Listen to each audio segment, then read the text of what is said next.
Hi, everybody. I'm Steve, as you just heard.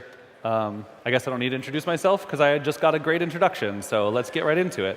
My talk today is called The Past, Present, and Future of the Web, and so we're going to talk about the history of the web a little bit first, and then talk about this idea of the web as a platform, and then finally, where is it going in the future? And spoiler alert, it's WebAssembly. So this is kind of a little bit of a WebAssembly talk and kind of a little bit of a talk about the history of how the web has worked.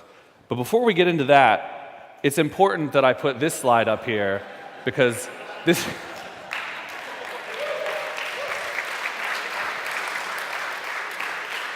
So this is now like 6 or 7 layers of inception we counted, so I didn't want to be left out. I don't have anything clever to say, it's just I like memes, so I want to be part of them. All right, so first chunk, we're going to talk about a short history of the web. Like many of you, I'm sure, came to the web after it was originally invented, and so I think learning about the history of things is really important. You can't understand where you are unless you know where you came from, and you can't understand where you're going unless you know where you are and where you came from. So I think this matters. So, in the beginning, there was HTML, and it was good. It was also a little bad, but it is also good. We could actually start even beginning before here. Like, the tricky part about history is that it goes for like thousands of years. So like, I could have said in the beginning there was SGML, right? And then HTML came from that, and then the stuff before it. But you have to pick somewhere. So today we're starting with HTML. The first website using HTML, of course, went live on August 6th of 1991. That's a really long time ago. I don't have a screenshot from those days exactly, but this is roughly what that website would look like today, because it turns out browsers are great at backwards compatibility, and so if you go visit that website, you get pretty much the original thing. So, there's a lot of stuff up here, like, what is this? Help. Technical details, the people, and some history, all these kinds of things. And it says, the World Wide Web, all one word with 3 capital W's, parentheses W3. We don't really call it W3 today, but they thought, back then that would be, is a wide area hypermedia information retrieval initiative. So branding maybe needs a little work, but it's the first release, so you gotta give them some credit. And this was, The internet had been around for a long time, relatively speaking, but the web was this new, interesting hypermedia thing. This is a screenshot of one of my favorite emails that's ever been sent. This is by a man named Mark Andreessen. You may have heard of him from his shenanigans he's up to today, but back in the day, he was involved in working on the web platform. And this is an email sent in February of 1993 that says, hey, I'd like to propose a new addition to HTML. We should be able to display images. So here's my proposal for the IMG tag. And it's got one argument, src equals URL. Here's how it's going to work. All right. I guess I'll just talk. Oh, I came back. Cool. So this works by taking a bitmap file, because we didn't have a zillion image formats yet. And the browser will attempt to pull it down over the network and interpret it as an image to be embedded in the page where the tag happens. So these are like the early days. We didn't even have images. We had to think about how they worked. And I think this is important because that's how we do stuff today, but it's easy to sort of lose track of the fact that there was a time before images were available on the web. This email was sent in 93. This web page went up in 91, right? So there was a good solid 2.5, 3 years. My talk is so powerful that I'm making the power go out. I'm sorry. So there's multiple years where we had web pages with no possibility of an image, right? So that's kind of interesting to think about. Then the next year, there's a bunch of names in this talk, and I never looked up how to properly pronounce them, so I'm going to have them on the screen. I'm just not going to say them, because a lot of people mess up my last name, and it sucks, so I'm just going to, you can read their names. So CSS was first proposed in 1994. So that's one of the reasons why that website still looks the same today as it did back then, because there was just no CSS, right? So it's just the default way that HTML renders. But this was a year after that. So we had 3 years between HTML, like the first web page existing, and the ability to style it at all, and 1 year of the ability of putting images in web pages without the ability to style those web pages. So the web was a very different place back in those days. JavaScript, famously created in a very short period of time in 1995. So again, 1 year later, 4 years after the first web page went out, we had JavaScript. And so kind of my point is that the core technologies that we use to build web applications and websites were sort of mostly made up like 23 years ago, which is sort of an eternity in computer time. And these sort of 3 pillars of the web, they've changed a lot, right? Like, obviously, a lot of the talks at this conference are about like the new fancy thing that we've added to JavaScript, or the way that you can use CSS in a way you never used it before. But like the fundamental ideas about how we build things on the web has pretty much remained unchanged for 23 years. Now, originally, websites were all static in the terms we use today. They were HTML files, and you downloaded them. There was this program called Mod Perl, and it was released in 1996. And Mod Perl is named so because there's a programming language called Perl that you may have heard of. And Apache was a very prominent web server at the time, and you would be able to write extensions for Apache, and they were called modules. So extensions to Apache all started with mod underscore in the name of the extension.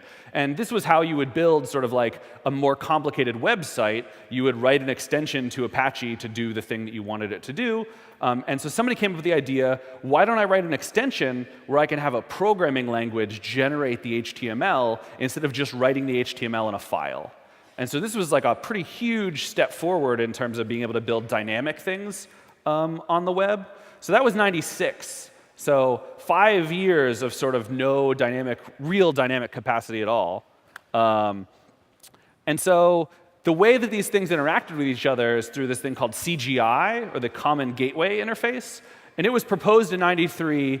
They didn't actually standardize it until 2004, but it was pretty much standard in the sense that it didn't really change very much. It's just nobody went through the motions of actually standardizing it.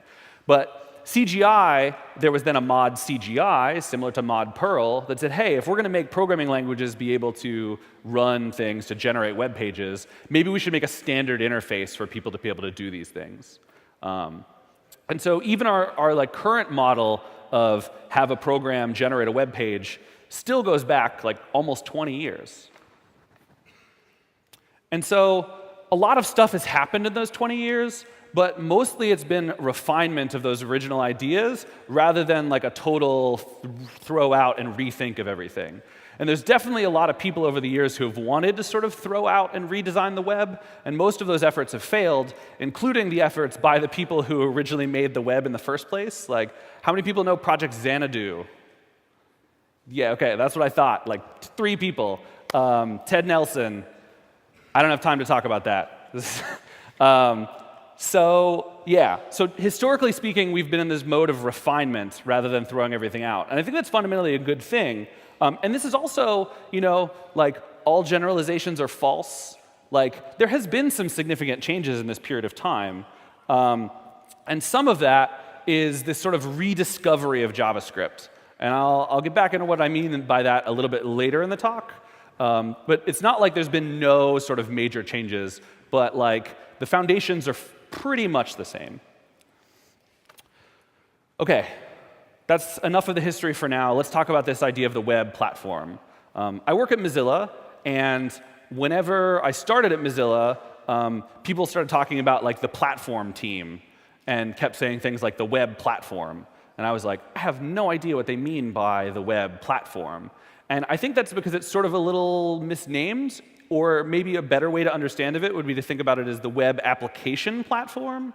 And sort of what we mean by that is that the word platform has kind of gotten corrupted by startups to some degree into being almost meaningless anyway. But like the web browser provides a platform for you to build your applications on top of. And so it's sort of like the fundamental like substrate of the way that you build applications on the web. And so, in some ways, it's kind of a fancy name for like a web browser, but that's also sort of not true exactly. So since that word platform has kind of gotten a little messed up, I'm going to give you my own personal definition that I'm going to use for the rest of this talk, and we'll just throw another definition on the pile, and it's fine. But when I think about the fundamental ideas of what a platform is, and by that I mean software that you use to build other software on top of, it sort of has these three major components. The first one is an ISA, or an instruction set architecture. And this is kind of like what the code can actually do. Like, what are the instructions that you can give to the underlying system to make it do different stuff? The second one is some sort of runtime environment and the API that it provides. And the difference between these two things is sort of like, you can think of the ISA as like the language of what you're trying to say, and the runtime environment is the specific words that are recognizable in that language. So, for example, well, I'll get into some other examples later, but like for this slide, like an ISA is like the JavaScript language, and the runtime environment is like the functions that are provided by default, which are pretty small in JavaScript, but are bigger in many other things. And the final part that's important about a platform is tools. And that's because if you're going to build something on top of a platform, you generally want a nice way to build stuff on top of that platform. And so you need some sort of tools to help you build these things. So these three components are the sort of the fundamental components of a platform as far as I'm concerned. So let's talk about two examples before we talk about the web of more traditional platforms when people talk about. So, case study, Java. That language that JavaScript was named after for marketing reasons, that has nothing to do with JavaScript, really. Its instruction set is Java bytecode, and that is the Java virtual machine has this bytecode that executes, and that's sort of the fundamental way that you interact with the JVM, which is the runtime. And notice I said Java bytecode and not Java, the programming language, because as a platform, Java supports more than just the language Java, right? You can write Scala, and it will compile to the JVM. And what that means is it compiles to Java bytecode, and then it runs inside of the JVM's runtime environment. So that's kind of like the little bit of separation there. And then finally, the tool is Java C. Almost nobody, except for like Afer, Kyle Kingsbury, writes Java bytecode by hand. Most people have a programming language, and they run the Java compiler or the Scala compiler or the whatever compiler, and that produces the bytecode for you, right? So that tool is what helps you build applications on top of that platform. Here's one that's a little more unusual. I picked this one first because I think people are used to thinking about Java as a platform, but your operating system and your computer's hardware are also a platform in this definition. So if we pick the x86 architecture, when we think about Unix running on the x86 architecture, the instruction set is x86 assembly language. That's fundamentally how you can communicate with the hardware. And the runtime is Unix itself. When we talk about runtimes, we're used to thinking about a programming runtime or like a virtual machine, but your operating system is kind of like a virtual machine for all the programs that run on your computer. Right? Like, we don't write programs for every specific kind of CPU. We write them for an operating system, and that operating system provides the same abstractions over the hardware as our virtual machines provide over the particular code that you implement in it. So this is kind of a little bit of a shift to the way that most people think about these kind of things, but it's still fundamentally, like, architecturally the same idea.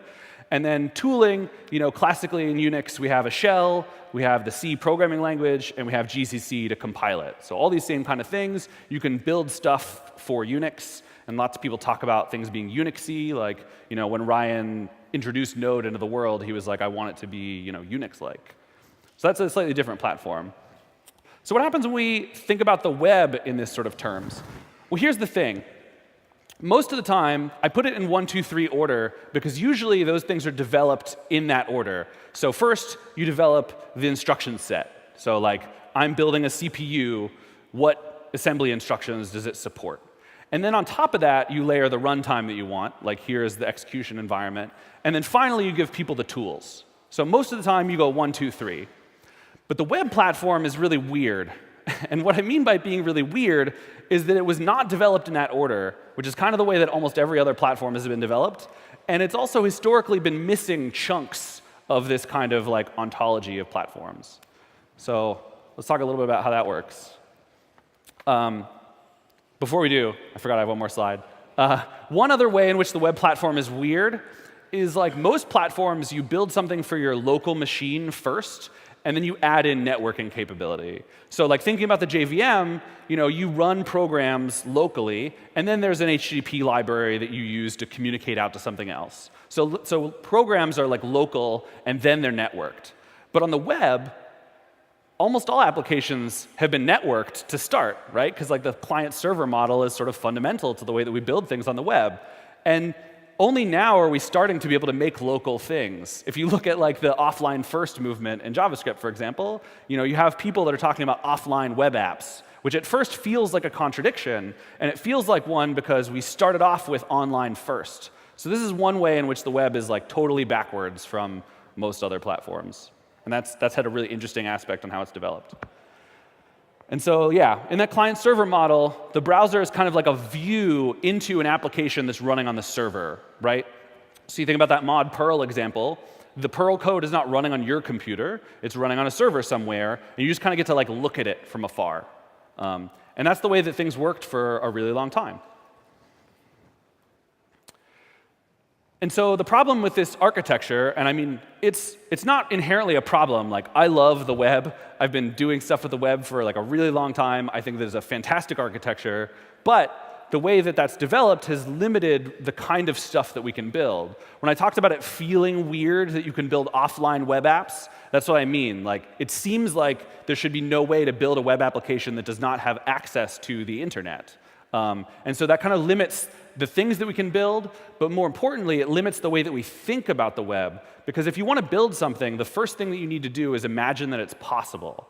Like, everything to build Node.js could have been done in 1995 when JavaScript was invented. There's no technical limitation on that.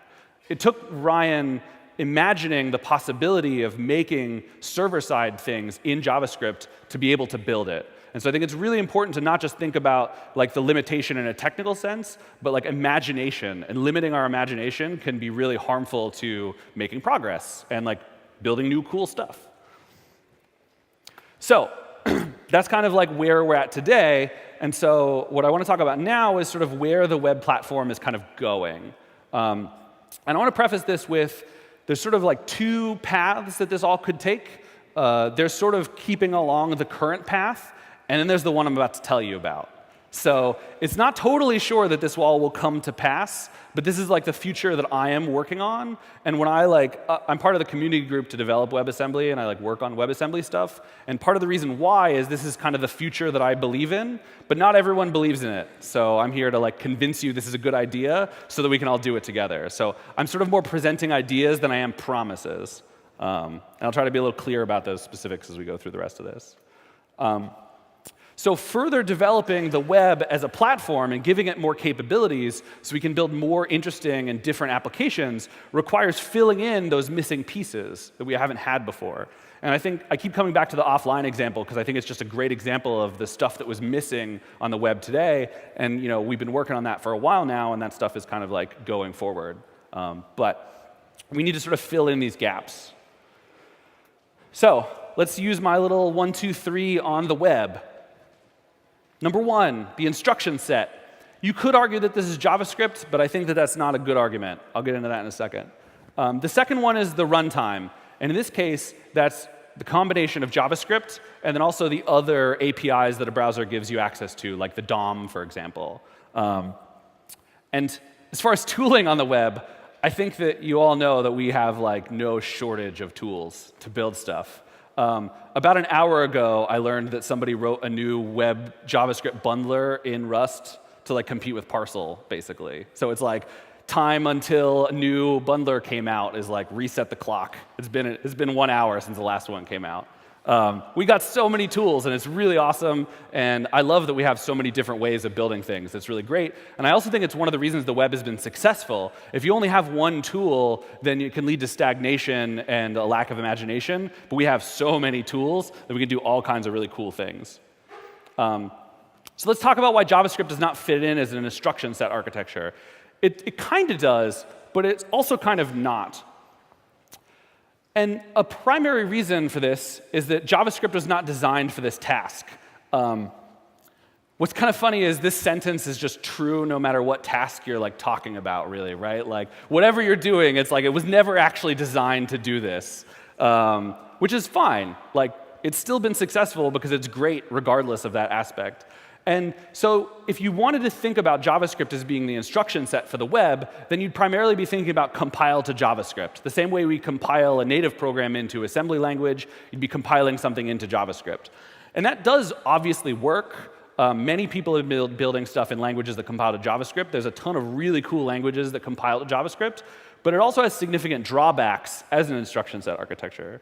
One of the biggest problems with it as an ISA is there's a significant amount of overhead.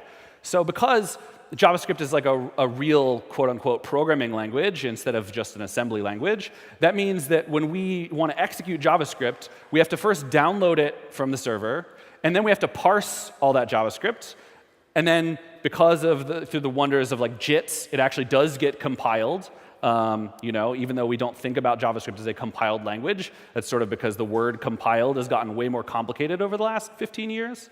And then finally executed. So these steps all generally need to happen, but JavaScript has a lot of overhead in these areas compared to other examples. So for example, a real programming language is significantly harder to parse than a binary format, for example. And it's also much larger than a binary format would be, which means that it takes longer to download because the file sizes are bigger. So it does work. It's just not ideal. JavaScript also has no integers. It turns out computers really like integers. Like floating points are actually kind of hard, and today's JavaScript basically only has floating point numbers. That's sort of going away. There's a proposal in TC39 for big integers, but even big integers are not like appropriate for many use cases. For a lot of stuff, you want to know how big an integer is and what happens when you like multiply them together and all that kind of thing. And this last one is like total bullshit, and I admit that up front. But it's sort of a proxy for complexity. The current version, and by current I mean I think ES 2016, maybe 2017, I forget which one because it doesn't matter that much because this is kind of a dumb example, is 885 pages long. And obviously page length doesn't really matter. Like if you write really flowing prose, it's going to take a lot longer than something shorter. But like the JavaScript spec is big. Most programming languages specs are big. And that means they're complicated and they're hard to implement. Like, there are only so many organizations that can actually build a full JavaScript engine that executes like production-ready speeds today. There are definitely smaller hobby ones, but it's not simple. It's very complicated. It's not a bad thing. It's just the truth. I work on a programming language. We don't have a spec yet. If we had a spec, it'd probably be larger than that. Like, it's not a bad thing always. So, I bet that I've done enough leading up to this that you probably know the answer by now, but I'm arguing that WebAssembly is what fits into that slot number one. WebAssembly is replacing this significant thing that we've been missing on the web, and that's a low-level way of writing stuff on the web platform. And so if we have this stuff, we've sort of filled out this significant gap that we've been missing. The WebAssembly spec I love like really deeply. Like, I'm a kind of a spec nerd in general. Like I'm a person who likes to read specifications. The WebAssembly spec is one of the most like beautiful specs I've ever read. You should like go home and like check it out sometime. They have a full parallel. Like here's the math definition and here's the words definition. And if there's a discrepancy between the two, that's a bug. Like they want it to be accessible, and it's really accessible, and it's also very small. So it's 165 pages, which again is made up, but I'm going to say it anyway. Just know that it comes with those limitations. And that kind of like smallness is a proxy for so many other things about WebAssembly and why it does a better job at JavaScript at fitting into this slot number one. You also notice, and I'll repeat this again later, WebAssembly does not replace JavaScript. It's for slot number one, and JavaScript is for slot number two. So I'm not arguing that you should stop doing JavaScript and start using WebAssembly. Some people say that, and those people are wrong. Like, it's just not true. Okay, and so like, what does this give us? Like, why do we care about having an ISA for the web? And that's because, like previously, the web is mostly focused on high-level tasks, but we want to be able to do more low-level stuff on the web too. And so I've definitely said this to people before, and they're like, what do you mean by low-level tasks? There's a lot of stuff. Like, all the things that you don't think of as traditionally being for the web, a lot of that has to do with the fact that there's not low-level stuff. So one example I like to use a lot, and this ties back to the whole integers thing, one thing that really needs integers is cryptography. Like, you can't use floats in a lot of crypto, because that's just asking for problems. And so crypto on the web sort of works if you write your JavaScript in a way that you know that V8 will optimize it into an integer, but like trusting the security of your platform to like compiler optimizations that may change over time is just like not nearly as good as being like, I would like this integer, I would like to multiply it with this other integer. And so that's one example of a low-level task. I'll talk a little bit more about other ones shortly. But because we don't have the ability to do some things on the web, and because we're slowly adding these things, the web platform is like closing in on these different application domains that we couldn't previously do. And WebAssembly is one part of that story. There's also a lot of other stuff that's accessible to JavaScript that we're writing today. But I think that in the future, some of these features of the platform will be sort of WebAssembly only and not JavaScript only. A good example of this today is SIMD for single instruction, multiple data. It's a way of doing calculations really, really fast. There was originally SIMD.js, and they were talking about putting it in the standard for JavaScript. But then WebAssembly came along, and the current thinking, as I understand it, which may be wrong, is that SIMD will appear in WebAssembly, but not in JavaScript. And if you want to do SIMD stuff, you should call into the WebAssembly from your JavaScript. And so heavy computation is one of those areas that we can do on the web we couldn't do before. Before I go a lot further, a lot of people who've been around the block on the web for a while see WebAssembly and they're like, I remember Java applets. When I went to university, half of my web development class was writing Java applets, and the other half was memorizing the PHP standard library. My professor told me the only difference between get and post is that post puts things not in the URL and get puts things in the URL. And I mean things. He didn't even say parameters. He said things are in the URL. There were other attempts at doing stuff like this too, like Flash, for example. And there was also Knackle and PC Knackle. But it's not actually the same. And it's totally reasonable to assume that they're the same thing at first. But there's a number of reasons why it's different this time. The first one is there's only one virtual machine. So WebAssembly was designed in such a way that you can sort of like add a small component to your existing JavaScript VM and have it execute WebAssembly. So you don't need like, OK, we have one big runtime here that's for JavaScript, and we have a totally separate runtime for everything else. It's easily integratable into each other. And that's really significant for a number of reasons. First of all, it means communicating between the two is a lot easier. And secondly, it means that there's a lot less to like download inside your web browser. And like third, for the people who are implementing browsers, like I don't want all the hard work that's being done to optimize V8 and SpiderMonkey to have to be redone on a totally separate virtual machine too, right? Like we want to have that work be done once and happen with everything that happens in the browser. So that was really significant. Another one is that WebAssembly is not tied to a particular language implementation. It's more agnostic. So Java applets, like the Java language and its instruction set architecture, was very heavily designed to support Java, the language. And for a long time, you could write other languages that would compile to Java, but they weren't very good. So for example, I come from the Ruby world, and we had JRuby. And for a long time, like, it had to sort of emulate type system shenanigans until the JVM got this thing called invoke dynamic, and I won't go into that for a whole long time. But like, because Java was a statically typed language, the JVM had poor support for dynamically typed languages for a while.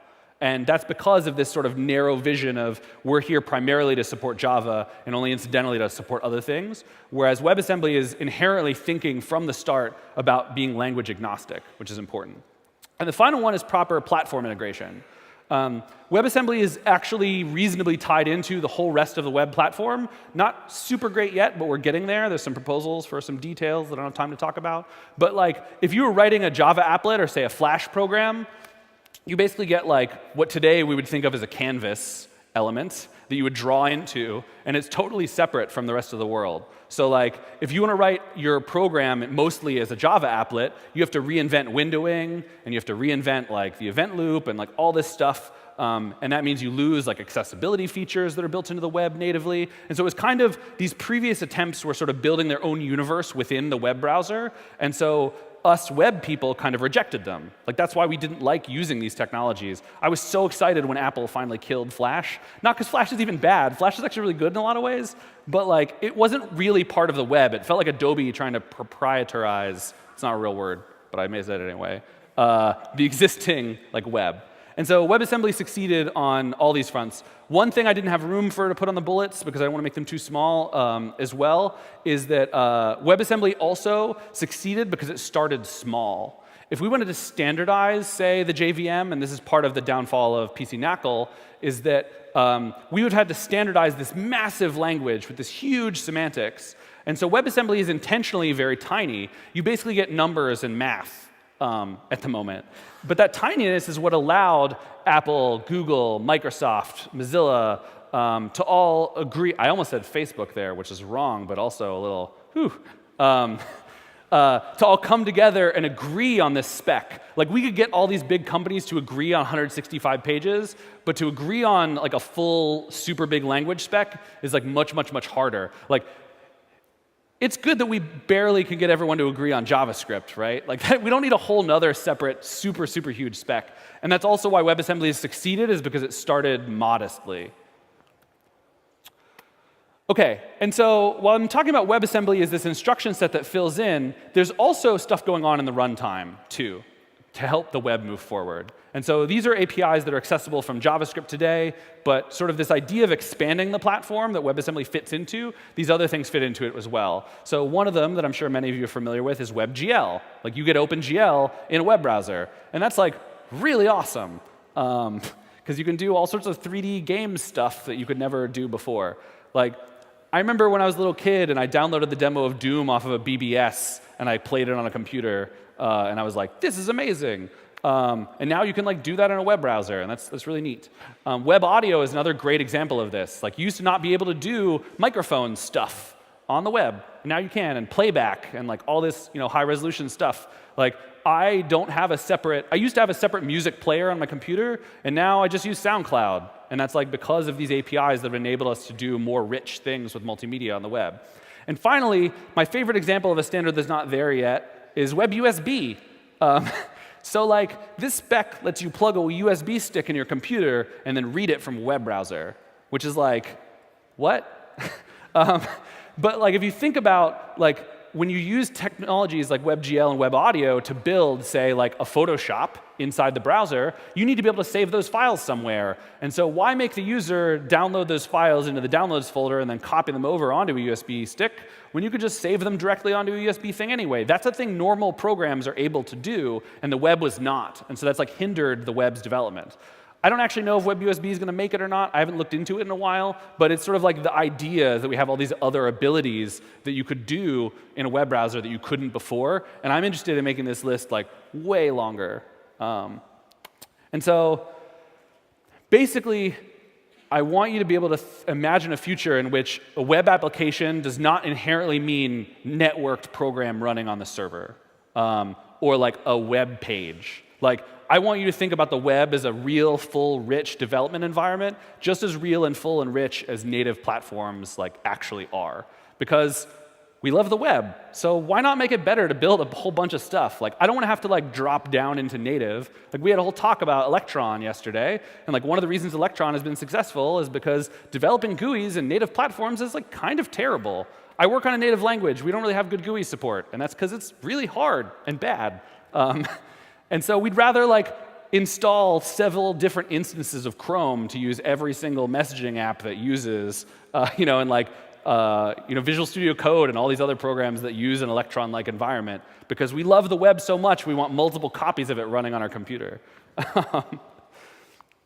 OK, so I want to go back to, while I'm talking about this whole renaissance of the platform and developing the platform, I admit that this focus, like many of you have been doing JavaScript a lot, and so I come from sort of more the back-end world, and so I'm talking about this in a more back-end-oriented way. But many of you may be like, hey, Steve, we've been doing fancier stuff in JavaScript for a little while now. So I want to talk about this whole like JavaScript renaissance, or rediscovery, as I like to put it. When JavaScript was sort of like forgotten as like, oh yeah, you can like do really tiny things with an alert box, and that's cool, but that's not like a real programming language. And then at some point, we're like, wait, this is a real programming language, and I can do real things with it. And that led to this explosion of various different things. And one of those was, remember we were all talking about single-page apps a long time ago? I know that's not like the cool terms these days, but when we did that whole like single-page app movement, one of the things that changed in the ways that applications were developed is that previously, that slide I had before about the browser as a window into an environment running on the server, all the computation used to be done on the server. And part of the reason for that was that our computers sort of sucked, and servers were like really big and expensive and like were more powerful. So you wanted the computation to happen there. But as our computers got more powerful, and people wanted to stop paying so much for servers and make you run the bills instead of them, that's a whole separate thing, we developed thick client applications that did a lot of the computation locally on your computer instead. And so a lot of that processing is now being done in your browser rather than on the server. And so this sort of shift that I'm talking about, especially with the offline stuff, is like, what if the whole application was running in your browser, but like entirely locally? Like, what if your web browser could not communicate with the internet? What stuff could you build? And I think that we could build a lot of really interesting and useful things. And I'm focusing a lot on the offline thing, but there's some other big ideas I'll get to in a little bit. But that's sort of like where I think a lot of this is going. So this is like, I wrote this slide like 3 months ago, but it's almost a direct callback to the end of the Electron talk from earlier. Like, why would you want to have a web browser that can't talk to the internet or that does USB stuff or whatever? And that's because one of the greatest strengths of the web is you get universal cross-platform applications effectively for free. And like, back in the IE6 days, that was not so much for free, but like everybody's basically good on the standards front these days for the most part. So it's like much closer to for free than historically speaking. And like the no install necessary, I think, is a really big part of it. Like, I don't want to download and install yet another app. I want to go to a URL and use it from within my web browser. Like, I would love if I could just play all my games, like if Steam already is basically a browser anyway, but like beyond that, like why doesn't Steam just run in my browser, and my games run in my browser, and my text editor runs in my browser, and my shell runs in my browser, and like, I don't want to have to install things anymore. It's a lot of work. Okay. I talked a bunch about WebAssembly, but I didn't actually talk about what it like is. And many of you may not know what it is, because a lot of people don't. And I think that's actually sort of a tragedy of WebAssembly, is that I think that our marketing is pretty bad, honestly. I've been working on it a little bit. But I think WebAssembly is extremely misunderstood. I already talked about the people who think that WebAssembly is going to kill JavaScript and how they're sort of wrong. But WebAssembly is also kind of misunderstood in other ways. So let's talk about what it actually is. Fundamentally, WebAssembly is a compact binary format for running programs on the web and other places, asterisk. Here's an example of a factorial program in WebAssembly. 1, 2, 3, 4, 5, 6. It's like 30 bytes or something. This is actually shorter than even the source code of the JavaScript to write the factorial function. But you don't want to write that by yourself, right? This is why the tools matter, because if you had to write this by hand, that would be terrible. So it also has a text format so that you can view source things. So a lot of people are concerned when they hear binary format. They're like, whoa, buddy, I learned to program by view sourcing JavaScript, and kids need to do that these days. And I'm like, have you tried to view source on any real web page these days? Like, that's sort of gone with all our minifiers and tree shaking and dead code elimination, which for some reason is called something different on the web, whatever. But you can actually turn that binary format back into the original thing. So here's the text version of that binary code. And you may notice a lot of parentheses. If you're any Lisp fans around, we secretly snuck Lisp back onto the web again. But even this is like, it's an assembly language. It's pretty low level. And so most of the time, you will be writing a different programming language and compiling it to WebAssembly. So you're not actually dealing with a low-level format yourself. And source maps and debugging are an important part of this, and like we have some of the precursors of that from the whole compile to JavaScript, because even your JavaScript is compiled to other JavaScript before it's compiled to like native code. So we kind of have a handle on these problems, but it's still being worked on. But fundamentally, you'll still be able to view source, which is really, really important. As I mentioned earlier, it's designed to be very small and very efficient and integrate with existing JavaScript virtual machines. So one interesting thing about WebAssembly is that it's designed for speed, but because it's so new, that speed is very variable. Sometimes it's not actually very fast, but it's designed in a way that it will be fast whenever we put a bunch more work into it, and sometimes it's still very fast today. Like in SpiderMonkey, we recently dropped the cost of calling back and forth between JavaScript and WebAssembly by it's 3 times as fast now or something, and that's because somebody just spent a couple days or a week and sorted it out. So it will be super fast. Right now, it's a little sketchy. I said it a bunch of times, I'm going to say it again. WebAssembly is not supposed to replace JavaScript, and the people who tell you that are wrong, and they're bad. We need both 1 and 2. We need the low-level and high-level parts of the platform. JavaScript is always going to be important to the web, and there's definitely one reason why it will definitely be a killer if you want to shut down this argument to people. You already have the JavaScript virtual machine installed in your browser. But I love Ruby, so let's say I want to compile Ruby to WebAssembly, and I want to have that on my web page. The problem is that the Ruby interpreter is not actually inside your browser. So when I write my hello world in Ruby, it has to also compile the entire Ruby virtual machine to WebAssembly as well, and then ship that whole thing to the end user. So you're talking multiple megabytes of space, whereas JavaScript, you don't need that. The virtual machine already exists. So if you're doing certain high-level tasks, JavaScript will always be a better and faster choice, even based on just purely the binary size argument. And there's some things coming that will make that get a little different, but that's one example of why JavaScript will always be a special thing to the web and really important. So one of the big things that is a limitation of WebAssembly is that today it cannot access the DOM. And by that, I have to put a little asterisk on that statement. So WebAssembly does not have native access to the DOM, but WebAssembly can call into JavaScript. So what you do is you write a JavaScript function that calls in the DOM for you, and then you call it.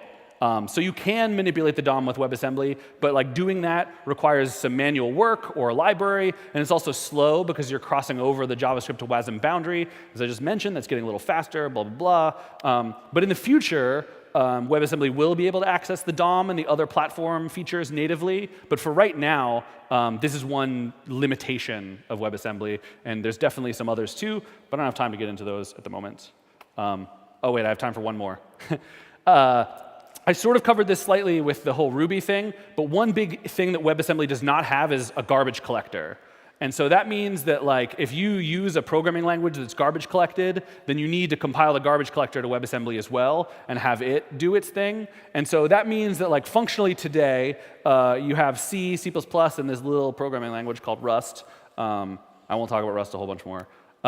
These 3 languages are also lean and mean and don't have big runtimes, and so they produce the smallest WebAssembly binaries, and so are kind of often the big choices today.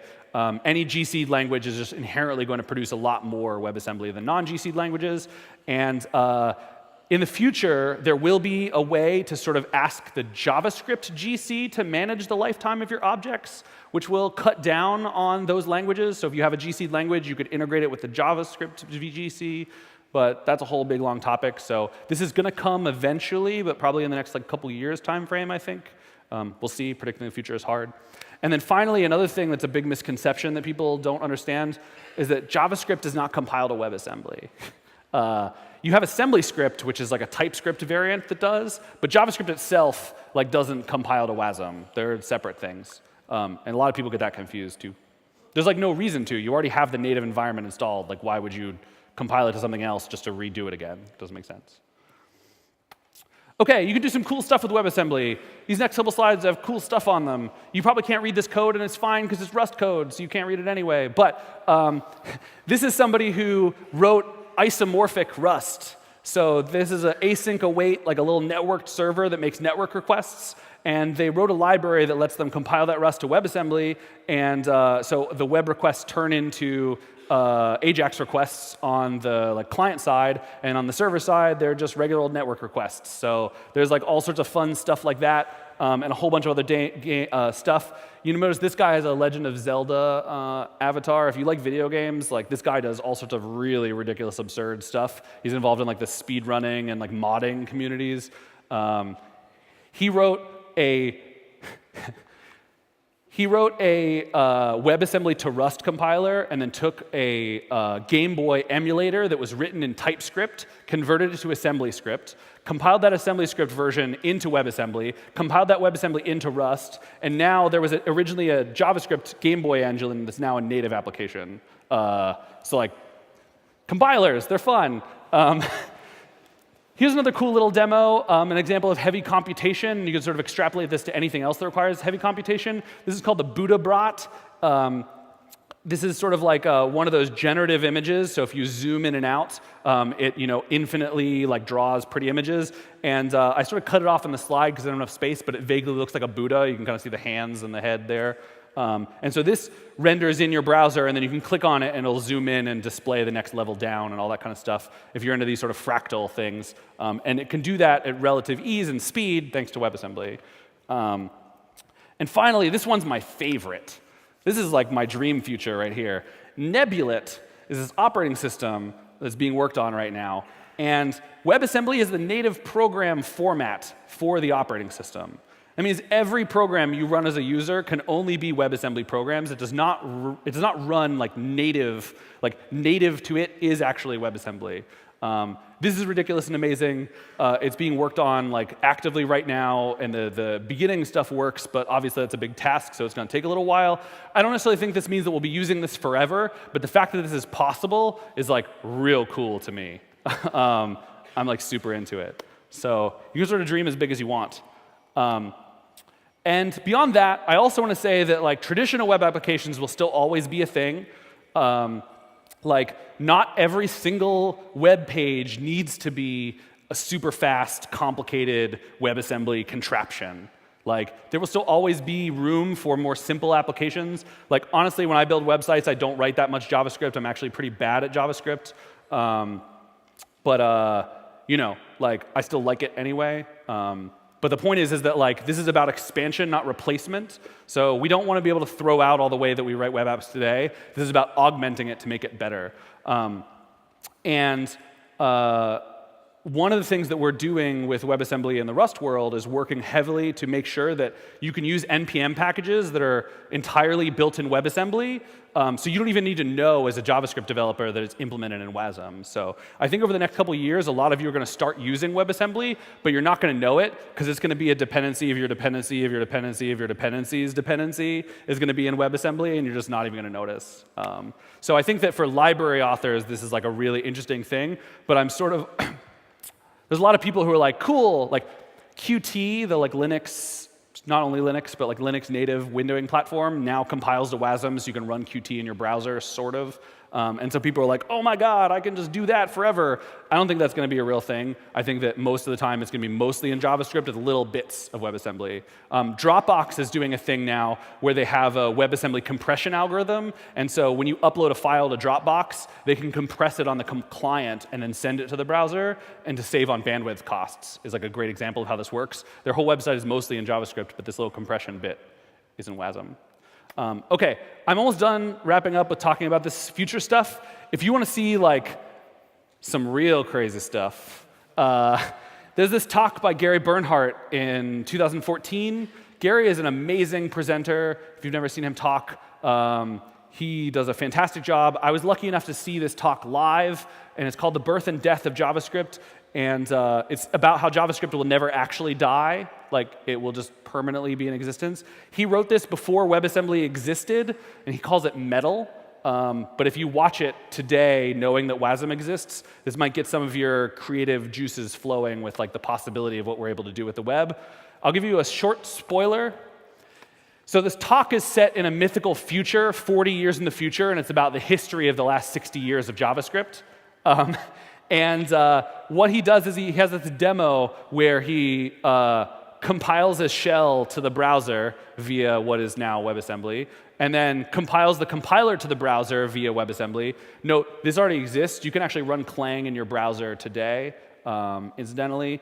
And then you can compile your shell in the browser via the compiler that you just compiled in your browser. So now you're compiling all your programs inside your browser and using them from in your browser. This is the universe I want. I'm trying to tell as many people as possible because I want everyone else to build it. Like, one person cannot make this happen, but it's cool.